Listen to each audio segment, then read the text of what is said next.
Good morning! This lovely Wednesday we are reading The Fantastic Flying Books, Mr. Morris Lessmore by William Joyce.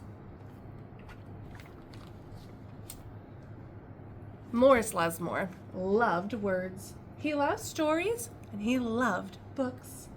His life was a book of his own writing, one orderly page after another.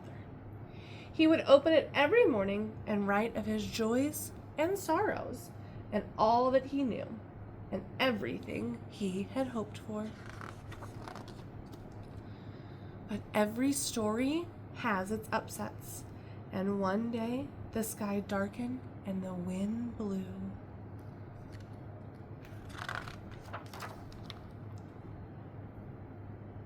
Until everything Morris knew was scattered, even the words in his book.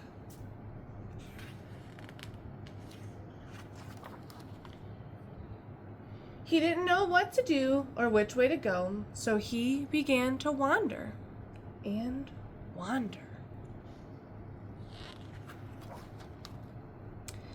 Then a happy bit of abstinence came his way. Rather than looking down, as had become his habit, Morris Lessmore looked up.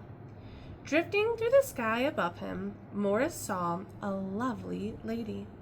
She was being pulled along by a festive squadron of flying books.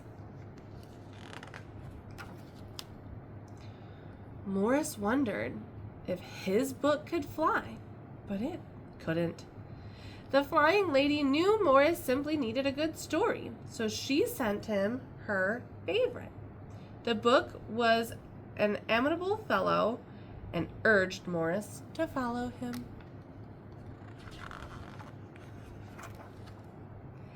The book led him to an extraordinary building where many books apparently nested.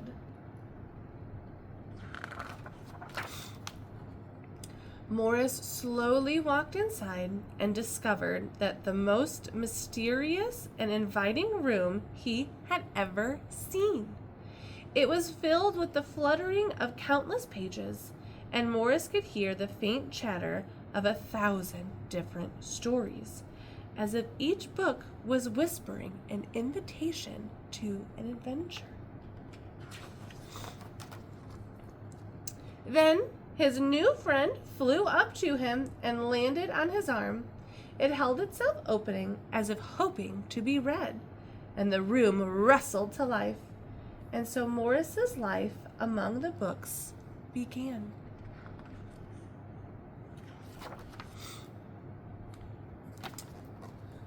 Morris tried to keep the books in some sort of order, but they always mixed themselves up. The tragedies need cheering up and would visit with the comedies, and the encyclopedia, weary of facts, would relax with the comic books and fictions, and it was all an agreeable jumble. Morris found great satisfaction in caring for the books and gently fixing those with fragile bindings and unfolding the dog-eared pages of others. Sometimes Morris would become lost in a book and scarcely emerge for days. He's just reading. He's getting so stuck in that adventure. Look at him.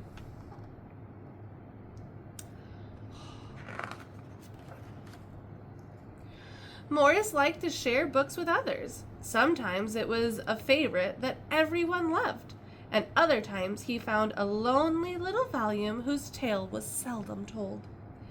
Everyone's story matters, said Morris, and the books all agreed. So he's checking books out to other people. At night, after all the stories that needed telling had been told, and everyone settled down to their proper places on the shelves, the great big dictionary would get the last word. Zzz. And it was then that Morris Lessmore would once again write in his own book. He wrote of his joys and sorrows and of all that he knew and everything he had hoped for. The days passed, and so did the months. And then years and years.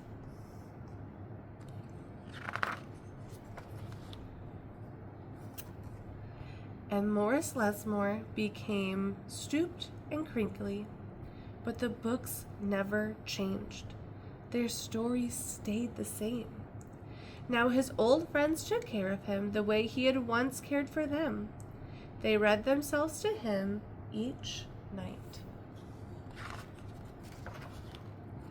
And then one day, he filled the last page in his book.